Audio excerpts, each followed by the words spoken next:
college. They posted it for me. I think I know which one you're talking about. Yeah. I'm Patrick Chenard here with Carter Doran, and we're going to interview Eric Martin, former linebacker for the New England Patriots. Eric, our first question for you is, can you tell us about your journey throughout college and the NFL, and can you highlight any key moments throughout that journey? Yeah, my journey started off in college. I went to the University of Nebraska. I didn't redshirt my freshman year, so I guess that was the start of my journey, is that I was actually good enough to play my freshman year. I didn't redshirt. Played a big role on special teams and a little bit on defense. My sophomore year, I took a bigger role on special teams as more of a leader. And I took more of a bigger role on defense as a pass rusher. My junior year, we moved from the Big 12 to the Big 10. So that off season, I put on a lot more weight. Went from 235 to 255. Played a little bit more defensive end. My first 2 years in college, I was actually a linebacker, believe it or not. I wasn't even a defensive end yet. But when we moved to the Big 10 and I put on some weight, they moved me to they moved me to defensive end. And that was kind of my breaking point, my breakthrough. I started getting better and better, learning a defensive end position. It was more natural for me to be a pass rusher. It was more natural for me to be more violent than being a linebacker. Linebacker, you have to think a little bit more. Defensive end, you don't really have to think as much. You just kind of be an athlete. So that was kind of the highlight of my career in college, was moving to defensive end. Even though I didn't want to, I didn't want to be a defensive end. I wanted to be a linebacker, but and they didn't have the transfer portal, so I couldn't leave.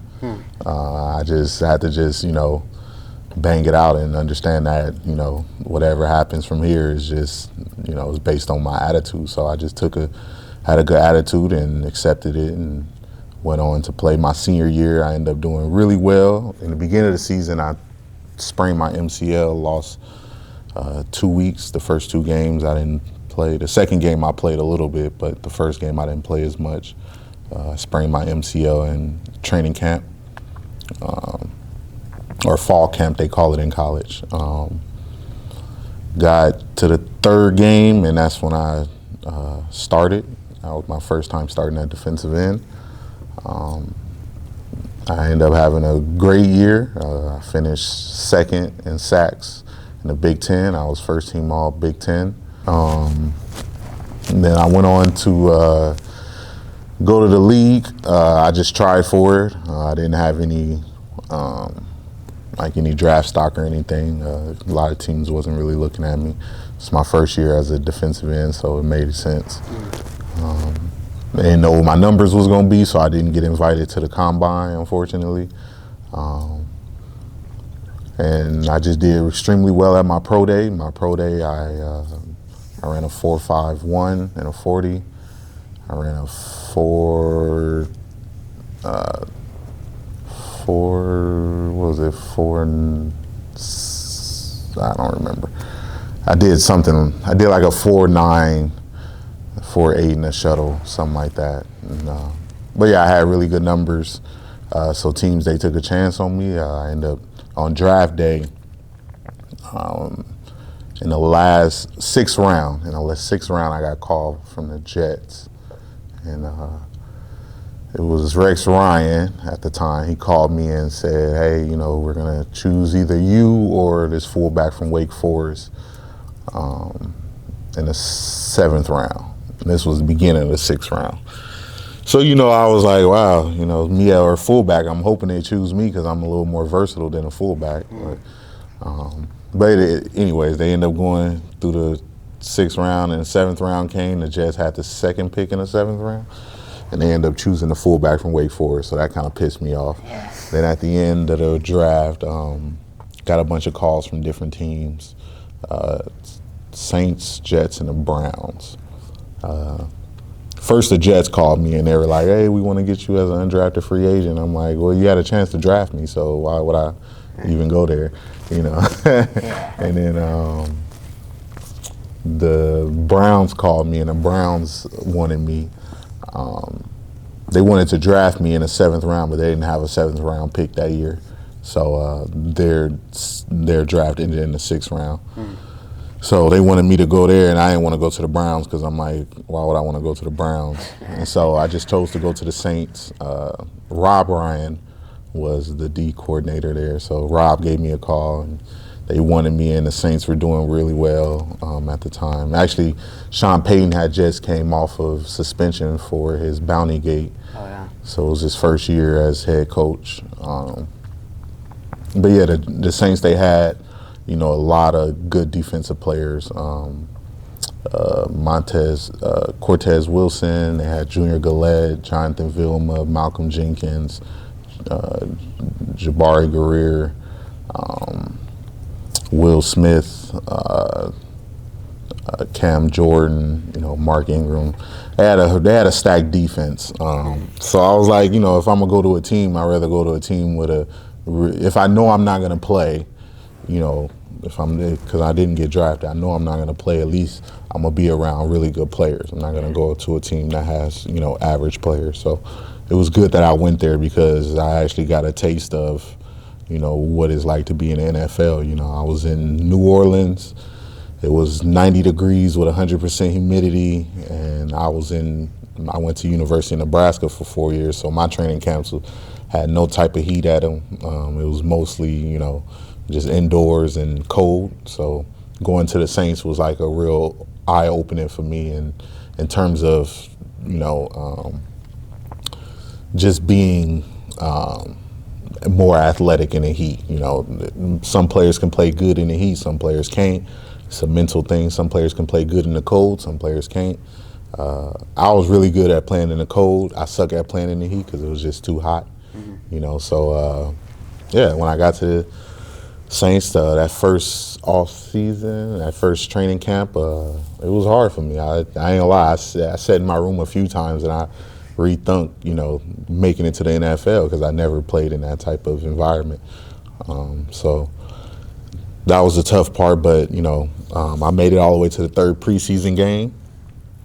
I did really well in the first 3. The last preseason game, they didn't play me much, and that was kind of like their way of telling me, like, hey, we're not going to keep you, but you are good enough to play in the NFL. So they let me go. 2 days later, I get a call from the Browns. I fly down to Cleveland, and now I'm on Cleveland's team. And then I was with the Browns, obviously, for 2 years. So I did really good on special teams with the Browns. I think my rookie year, I had 14 tackles on special teams. And my second year, I was on track for the same. I had 10 tackles going into week 14. And then I got cut. After I got cut, I ended up going to the Patriots week 15. I ended up going to the Patriots week 16, sorry. Like the end of week 16, like after the season. So they had a first round bye that year. That's when I came in and I started practicing with them. Did really well. I had practice player of the week all 4 weeks throughout the playoffs, which, that opened up an opportunity for me to play. I was supposed to play in the Super Bowl, but I didn't. I ended up getting sick. I caught a bad flu right before we flew out to Arizona, and by the time I got there, because I had to fly, I couldn't fly with the team. So after I got there Wednesday. Belichick pulled me in the office and said, "Yeah, we can't. You're not gonna play in the Super Bowl because obvious reasons. You missed 2 days of practice, blah blah." So, but he was like, "We are gonna sign you at the end of the season." So that's a good thing. So I was happy about that. Didn't get to play, but I had the opportunity. I was almost there. Fell short, but hey, I still got signed. I was with the team the next year. Throughout the season, my last season with the Patriots, I think I got cut 4 or 5 times. They just cut me, brought me back, cut me, brought me back. They did it multiple times. It was just based on business decisions, trying to make sure the team, has the right people, so sometimes they'll release a good player that they want to keep and develop. They'll release them for a business decision. If like an offensive lineman goes down, they have to replace them. They got to bring somebody else in. They got to let somebody else go. So that can happen. But yeah, so that's the little journey from college to NFL. The next question we have for you is, how did you overcome a tough loss or setback throughout your career? How do you handle losses? Honestly, I look at them as the same as winning, You always try to keep the same composure losing as you do winning, because then you're able to refocus, and move on to the next game, the next play, whatever it is that, whether it's a short-term loss or a long-term loss, you always keep the same emotions, because then you handle it better. Once you learn how to handle your emotions, then you learn how to handle taking a loss. Can you describe a situation where like your team's chemistry was crucial to your team's success? Man, I can say, one thing is that in the NFL, you can have the best team chemistry, but if your team ain't good enough, it don't matter. The NFL is just a different league. In college, team chemistry is definitely something that can be affected and make you lose a game you don't want to lose. For instance, we lost to Iowa State my freshman year, 9-7, and Iowa State was terrible. And we lost 9-7. So, that game we definitely didn't have team chemistry, but we ended up, finishing the season with 9 wins and going to the championship, the Big 12 championship. So, team chemistry is a thing, but like in the NFL, when I was with the Browns, we had an amazing team chemistry, and we still lost. Like, everybody on the team was friends. Everybody, had a good attitude, but team chemistry don't always win football games. It's the NFL. It's the best of the best, so it don't matter what your team chemistry is. If you don't have the good enough players, you're not going to beat that team. Yeah. Tell me about your most successful season in football and what made that season successful. My most successful season in football was definitely I have two. My sophomore year in high school was definitely one of my successful seasons, because I don't know why I remember the stats, but I had over 130 tackles and like 10 sacks. But that also, those stats got me a scholarship. So I wasn't, the best school kid. I went to school to play football. So, my whole goal was to get a scholarship and, try to get as far as I can with football. So my sophomore year, I didn't have any offers and nobody looking at me. At the end of my sophomore year, I had 3 offers and I had 15 schools looking at me. So that was probably, my most successful year of football, knowing that I'm going to be able to go somewhere else after this. My second most successful year was my senior year in college. I finished second in sacks behind a Bosa brother who went to Ohio State. He had 1 more sack than me, so and I played 3 less games. So so that was my second most successful years, being first team All Big Ten and being second in sacks in the Big Ten, and being able to have an opportunity to do a pro day, to get looked at by an NFL team. So yeah, that was my 2 most successful years of football.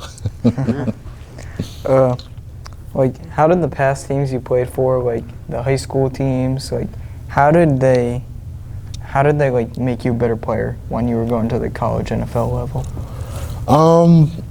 Just like having friends on the team that has the same goal as you, hanging around the right people that want to do the same things you're doing. I can say I was blessed to be around my high school friends. I'm still friends with all of them to this day, and we're all in different walks of life. They were, I had eight or nine people go to college after from my high school that went to Division I colleges. So we all had the same objective, and because of that, we all hung out in high school. We were all together all the time, outside of school, in school, during practice, and in the weight room. We even going out to eat after. We always hung out, and we all had the same goal, was to get a scholarship. So, that's how they influenced me the most. In college, is the same thing. Obviously, all of us in Division I want to get to the NFL, and most of us aren't going to make it. And so, the ones that do make it, we always thank the ones that didn't make it, because they're the reason that we got there. I'm still friends with a lot of my college teammates and my high school teammates. Like I said, they're all doing different things right now, but every now and then, I check on them, see how they're doing, their kids, their family. It's I wouldn't have made it as far as I did if I didn't run into those people. So that's good. What do you think the biggest challenge, like, athletes face today trying to make it to the NFL or college level? The biggest challenges, the biggest challenge I say a lot of athletes face now is truth. Some athletes don't understand that you have to be told the truth in order for you to be a successful athlete. You have to be able to take criticism. You have to be able to be told that you're not good. You have to be able to take all of that and use it as fuel to be better. A lot of athletes now, a lot of them are babied, I feel like. And I'm not saying, all athletes. I'm just saying, majority of athletes, they're relying on outside factors other than just work hard and do the right thing. They're relying on other things, and those are all distractions. At the end of the day, you got to wake up at 4 a.m. on your own and go work out before you go to school, or if somebody else is going to be doing it that's next to you, and they're going to be better, and you're going to be upset about it. So it's just that's what I feel like a lot of athletes face, and then there's just so many other distractions. Back when I played in high school, cell phones were,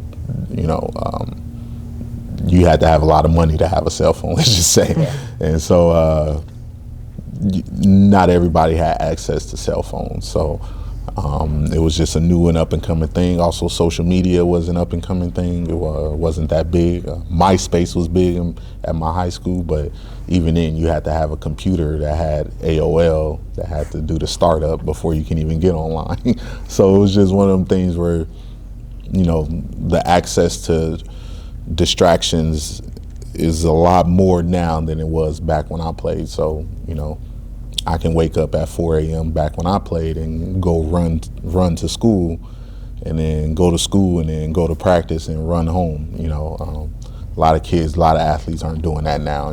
They're, after school, they're on their phones, they're dealing with, relationships or whatever it is, or chasing whatever it is they're chasing.